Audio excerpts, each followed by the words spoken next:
Assalamualaikum warahmatullahi wabarakatuh. Al-Fatihah. A'udzu billahi minasyaitonir rajim. Bismillahirrahmanirrahim. Alhamdulillahirabbil alamin arrahmanir rahim. Ya. Shiratal ladzina an'amta 'alaihim ghairil maghdubi 'alaihim waladdallin.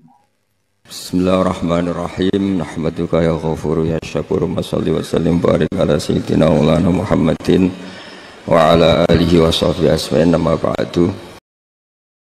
Nah ini maksudnya saya, ini fikih. Fikih itu wilayahnya, makanya jadi ahli fikih itu susah-susah gampang. Jangan hanya berpikir protes dengan ketentuan fikih, mengkaji yang sebanyak-banyaknya. Itu tadi, misalnya Anda seorang supir permanen, supir bis terutama, kalau truk kan bisa leha-leha, kalau bis kan ada deadline-nya ya waktu. Seperti bis jurusan Surabaya Semarang, saya kan sering naik bis jurusan Surabaya Semarang. Kadang-kadang supirnya melihat saya tanya, Gus saya ini supir, saya ini Ramadan itu gimana ya? Ya saya sudah ngerti setengah nakal dan senengnya dijawab rasa poso ya santai. Tapi masalahnya secara fikih kalau kamu mengatakan kamu harus puasa terus, kamu melanggar konstitusi ilmu. Memang musafir punya diskon? Boleh? Tidak puasa. Pertanyaannya, bayarnya kapan? Mau Syawal ya nyupir lagi, Dzulqa'dah nyupir lagi, nanti sampai Ramadan ya.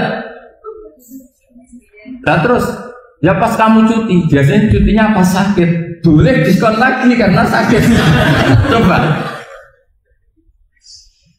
Nah, andai kan Anda jadi ahli fikih milih zaman.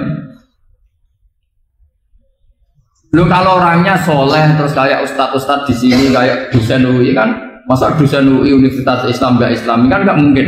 Mungkin memilih poso kan. Masalahnya ini kan hukum untuk orang kebanyakan, nggak boleh hukum musuh gak kuat. Sahur jam 3:30 mobil vitamin pokoknya harus kuat. Itu udah hukum, itu saran. Hukum itu beda dengan saran. Hukum itu hanya berpijak musafir itu boleh store. Kalau saran memang boleh, ya usahakan kamu makan 3:30 pas fit, terus kalau nyumpir selesai jam 10 nanti istirahat. Memangnya majikan bisa ngatur jamnya? Itu fikih. Maka menjadi perdebatan yang namanya pergi itu apa? Menurut Imam Syafi'i pergi itu ya dari rumahnya ke tempat yang asing yang tidak wilayahnya namanya pergi. Menurut Imam Ahmad bin Hanbal enggak. Pergi itu tidak kerja. Jadi orang yang supir yang seperti itu namanya tidak pergi tapi kerja. Tanyakan ke publik, misalnya jenengan ke UI, istri kamu atau suami kamu ditanya, istri kamu kemana? Kira-kira jawabnya bilang pergi jalan-jalan apa bilang kerja? Kerja. Makanya kata Imam Ahmad bin Hanbal, mudi musafar atau orang yang berprofesi, yang profesinya memang harus pergi, kayak traveling atau supir, maka itu namanya tidak pergi, namanya itu kerja. Karena apa? Sekali distatuskan pergi, maka ikut status yang dikatakan Allah dan Rasul, dapat diskon, boleh tidak puasa. Maka terus kita debat tentang definisi. Nah definisi ini penting karena yang menjadikan hukum rubah itu definisi. Misalnya gini mbak ini ngaji saya, statusnya kalau pakai status saya ajnabi, orang lain mbak ajnabiyah, maka hukumnya saya melihat mbak ini haram karena statusnya ajnabi melihat ajnabiyah yang tidak mahram. Tapi kalau di fikih itu ada statusnya. Di antara lelaki boleh muwajahah sama perempuan adalah 1 untuk belajar, 2 untuk muamalah, 3 untuk kesaksian, 4 untuk pengobatan. Itu kan ada pengecualian. Sehingga statusnya sekarang mbak itu belajar, apa ingin melihat Gus Bah atau Gus Bah itu mengajar atau ingin melihat mbak, itu statusnya bisa rubah.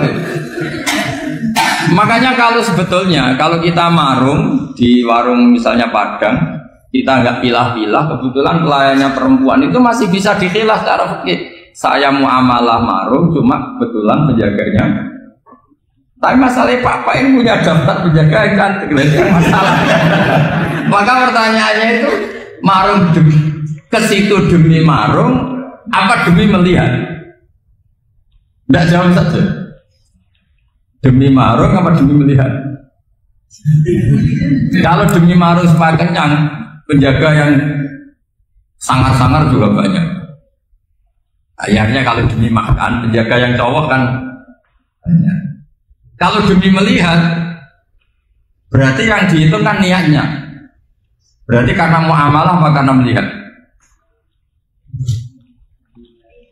Melihat. Itu status. Jadi makanya kalau mudi musafar itu namanya orang pergi atau orang kerja? Orang kerja. Maka menurut pikirannya Imam Ahmad bin Hanbal seperti itu harus puasa. Karena dia adalah pekerja, bukan musafir. Lalu dalam masalah jumlah 3 hari misalnya. Kalau dalam fikih kita, nggak saya kenapa ngomong fikih terus ya, karena banyak yang melupakan fikih. Jenengan pergi haji, zaman Nabi haji itu jamak dan qasar terus. Padahal hajinya Nabi itu minimal kan berapa hari minimal itu? 9, 10, 11, 12. Sebenarnya haji itu minimal hanya 4 hari. Karena 13 Dzulhijjah bisa nafar apa? Awal. Kalau nafar awal berarti nggak ada kewajiban nafar sani. Berarti yang wajib betul kan tanggal 9 cukup di Arafah, terus 10 biasanya ifadah sama balang jubur apa? Akobah, terus 11, 12 itu kan sudah boleh cabut. Karena apa? Nafar apa? Awal. Berarti nggak usah nafar apa? Sani. Berarti hanya berapa? 4. Tapi Nabi haji di Mekah Medina itu sampai 40 hari karena perjalanan. Pertanyaannya ketika Nabi menjamak dan mengqasar itu cara Imam Syafi'i lis-safar.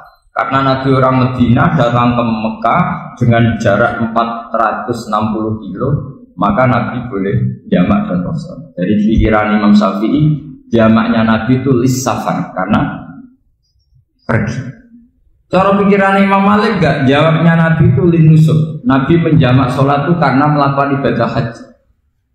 Efeknya adalah orang Mekah kalau haji itu cara Imam Malik meskipun jaraknya dekat boleh apa? Boleh apa? Qasar, boleh jamak qasar.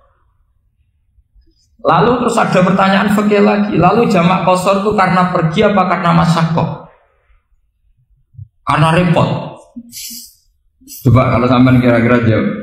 Misalnya kita orang kaya bawa uang 1 miliar, naiknya Alphard, ada supirnya, ada ajudannya, pergi di jarak 100 kilo. Masyaqqahnya kan tidak ada sama sekali, apalagi di tol kebetulan tidak macet. Kira-kira boleh jamak enggak? Boleh itu karena pergi, tapi kan nggak ada repotnya sama sekali. Banding misalnya yang ngebis bawa beras 1 pintal gitu kan, udah gitu suruhan orang lagi kan pusing. Maka fikih ini untuk memberi hukum itu kalau fikih itu menstatuskan dulu. Ini orang boleh jamak itu karena masyaqqah apa karena safar. Lalu kalau setelah karena safar itu karena jaraknya apa tingkat masyaqqahnya. Kalau karena jaraknya ya tidak juga. Tidak juga gini maksudnya. Mungkin Anda tidak pernah terpikir begitu. Kalau saya mau ke Jakarta, kemudian sampai Purworejo itu sudah waktu duhur. Saya boleh nggak duhur di situ sama saya? Boleh kan? Padahal perjalanan saya belum capek. Artinya nunggu boleh jamak itu setelah kita menempuh jarak itu apa menuju, sedang menuju dan niat. Sedang menuju dan niat. Misalnya saya mau ke Jakarta, saya orang Sleman mau ke Jakarta, itu sampai mana itu Magelang itu sudah boleh jamak kan? Boleh kan? Boleh karena saya mau ke. Nah pertanyaan secara fikih mungkin ada terlintas. Ternyata ditelepon sama istrinya nggak jadi pergi. Padahal sholatnya kadung di jamak zuhur dan asar. Apakah setelah di rumah sholat lagi? Temen nggak pernah mikir gitu. Karena nggak nekuni fikih. Jadi orang fikih itu sudah pusing, makanya jangan diprotes terus. Kita ini sudah pusing, tapi orang itu enak aja protes terus. Nggak menurut jenengan nanti wajib sholat lagi enggak? Dia bolehnya jamak kan berdasar berstatus musafir. Ternyata setelah Magelang ditelepon istrinya nggak jadi. Dia kadung sholat duhur dan asar. Setelah pulang masih jam 1. Terus ada asar, wah bukan sholat. Kalau ada sholat lagi apa ada? Jangan saran. Kalau saran, wah sebaiknya sholat lagi. Itu udah hukum, itu saran itu namanya. Saran dengan hukum beda. Sholat lagi beda. Oh my God. Ketika ada jaga itu berdasar malas atau berdasar hukum?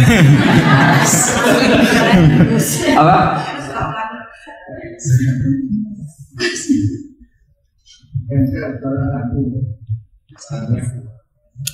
Nah kalau Anda sholat lagi, pertanyaannya gini, Allah itu tidak punya tradisi mewajibkan 2 kali. Pertanyaan fikihnya mesti gitu. Dan saat Anda di Magelang menjamak itu melakukan sesuatu yang disahkan oleh agama. Berarti pas Anda jamak duhur asar, sesuatu pas melakukan itu kan berstatus sah dan boleh. Meskipun setelah itu ada masalah, istri kamu nelpon terus pulang. Tapi pas itu kan sudah dinyatakan oleh malaikat sah, Anda sudah duhur dan asar. Kalau melihat itu tidak wajib mengulang. Tapi bisa saja malaikat ada yang usil. Itu sah karena Anda berstatus musafir. Berhubung status Anda hilang, maka poin Anda sudah sholat juga hilang. Kamu milih fikih yang mana?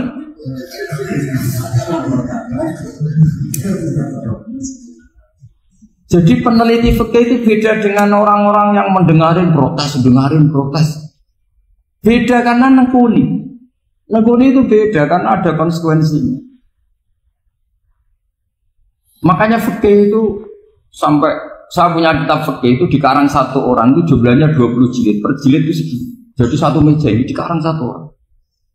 Itu mulai yang presisi, yang detail sampai yang khayal. Yang khayal juga ada. Yang khayal itu tadi beliau banyak menghayalkan diri. Suatu saat Anda datang ke Mekah itu hanya butuh waktu 20 menit. Zaman itu belum ada pesawat. Lalu boleh gak jamak? Boleh gak nakal? Nakal itu begini. Sama orang kaya punya jet pribadi. Misalnya Anda Ronaldo masuk Islam, orang kaya. Itu bisa gak puasa? Karena begini. Misalnya dia contohnya orang Arab. Orang Arab, jangan orang. Ya contohnya itu di Bali saja. Di sini itu kalau imsak jam berapa? Imsak Ramadan jam berapa? 3:30 aja biar aman ya. Kalau 3:30 kan masih imsak. Dia terbang ke Mekah. Jadi orang sini puasa jam 5 kan mulai puasa. Dia terbang ke Mekah kan masih malam. Akan terus dia Mekah mau ada matahari terbang lagi ke barat karena dia menghindari berstatus puasa. Atau sebaliknya dia orang Mekah jam 12 puasa 12 siang puasa, dia wah kalau 6 jam lagi buka bisa barang saya terbang ke Indonesia terbang baru 1 jam, di sini sudah buka. Itu khayal, jadi itu ada khayalnya. Itu lama dulu sebelum ada pesawat sudah mengkhayal gitu. Bolehkah orang yang di Masyrik ke Maghrib demi itu? Kalau Anda jadi Raja Salman jam 1 kok sudah nggak kuat apa? Puasa, itu diberi saran terbang ke Indonesia. Itu kalau pakai jet kan nggak sampai 9 jam, 1 jam ke Jakarta. Sudah ada wow akbar. Bukan. Boleh enggak?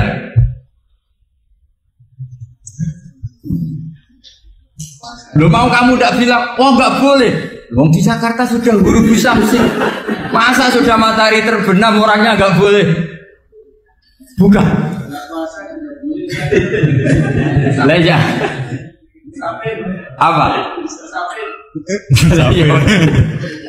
Kalau resikonya gini, Sampean mungkin nggak mikir, resikonya gini, kalau dia berstatus musafir, bolehnya buka karena musafir, pertanyaannya dia wajib bayar. Kan musafir bolehnya kodok nanti harus bayar, tapi kalau dia buka normal kan tidak harus bayar. Beda, efek-efeknya beda.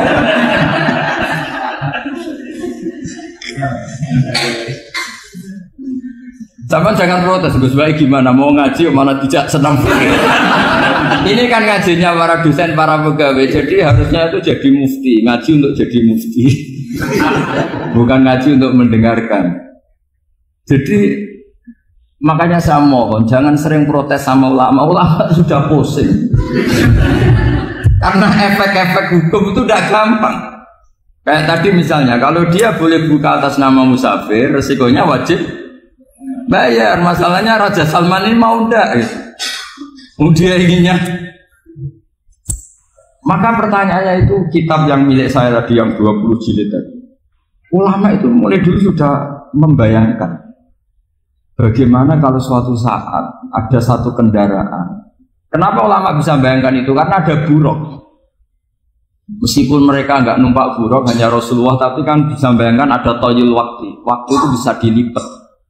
Karena ulama dulu ahli astronomi, jadi bumi itu bulatnya gini, muternya gini. Berarti suatu saat ada satu ilmu di mana orang ngambil satu posisi terus melewati toyul waktu, ngalami lintasan waktu. Mulai dulu itu sudah dibicarakan. Pertanyaannya lalu status orang ini kayak misalnya tadi orang Mekah ingin cepat buka terbang ke Indonesia. Orang Indonesia menghindari imsak, misalnya 3:30, dia belum sahur. Wah, kalau saya di Indonesia ini sifatnya sahur. Wah, saya tak terbang ke Mekah. Enak kan terbang di Mekah ternyata masih jam 8.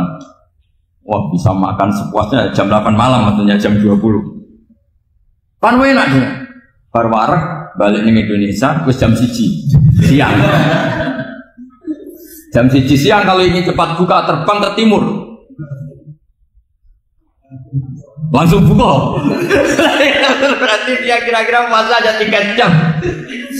Tapi terus ya mungkin kalau sampean tahu kok Gus sudah repot-repot ngono tinggal turu ndelok sinetron kok buka dhewe. Itu tidak hukum, saran, itu namanya apa?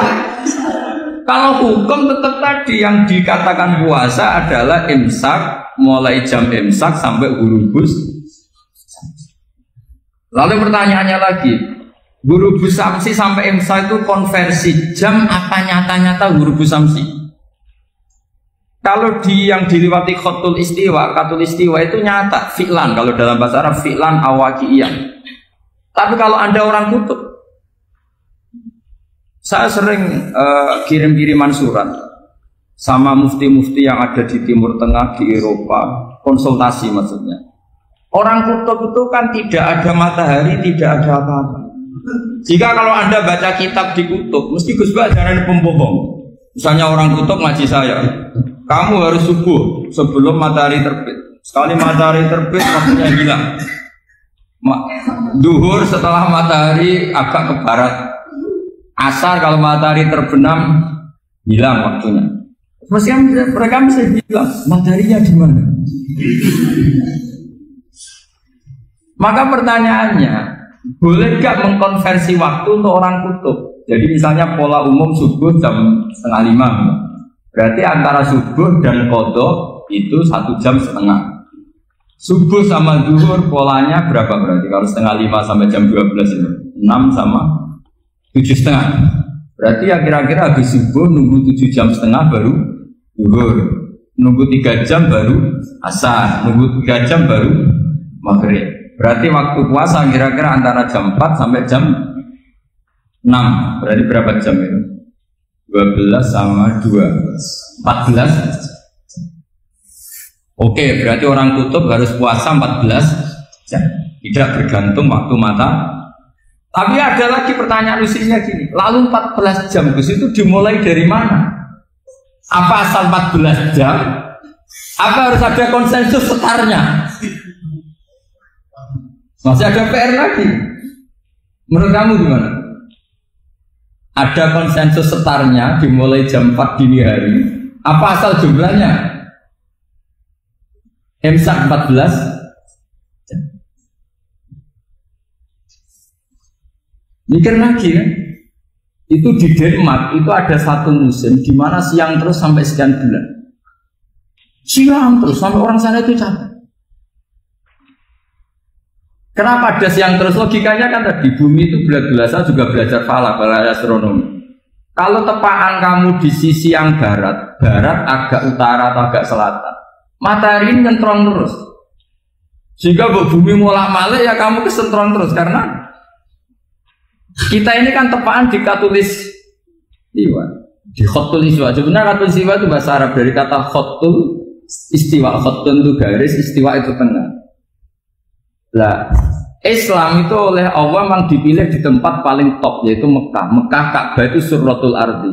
Jadi sebelum ditemukan ilmu astronomi itu Nabi sudah ngendikan Al-Ka'bah surratul ardi. Ka'bah itu pusarnya bumi. Sehingga di Ka'bah itu satu-satunya area yang terbebas dari medan magnetis. Karena dari utara dan selatan benar-benar di tengah. Maka potensi jam paling akurat di dunia itu ya hanya jam yang di Mekah itu. Karena apapun akuratnya teknologi di Amerika atau Jerman, karena jam itu dari logam tetap ketarik medan apa? Magnetis, entah berapa 00, tetap kena. Misalnya jam di Jerman lebih dekat mana kalau Jerman? Mesti ketarik medan magnetis. Nah berapa kadarnya? Karena materi jam dari logam. Sementara di Mekah karena di tengah itu terbebas dari medan apa? Nah sehingga yang segaris dengan Mekah kayak Indonesia itu semuanya khotul istiwa. Nah kalau khotul istiwa normal itu artinya ya 12 siang secara umum ya 12. Sehingga ulama Indonesia kalau ngaji itu lebih gampang, lebih tidak dianggap bohong. Karena ya ada terbitnya matahari, ada zawalus syamsi, ada hurubus syamsi. Coba kalau kitab itu Anda baca di kutub utara sama kutub selatan, murid kamu bingung semua. Ini gimana Ustadz, tidak ada matahari kok semuanya diukur pakai matahari. Lalu pertanyaannya dikonversi ya. Pertanyaannya kalau dikonversi pakai apa? Asal 14 jam, apa harus sepakat dimulai jam berapa? Milih mana? Milih sepakat. Pertanyaannya kalau sepakat, ukurannya siapa yang jadi ahlul halli wal aqdi?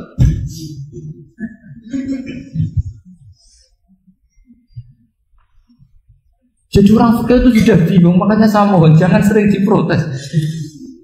Saya pernah ketemu ulama, saya kan sering ikut komunitas di New York, itu andekan di Bur, itu pas persis Ka'bah. Di buminya itu kalau di Bur pas persis Ka'bah. Lalu pertanyaannya, ada kiblat tidak di sana? Ya bumi kan gini ya. Kalau dalam bahasa falak itu ada rubuk namanya. Rubuk itu bumi yang sewaktu itu hanya yang seperempat. Ya bumi yang sewaktu itu hanya seperempat.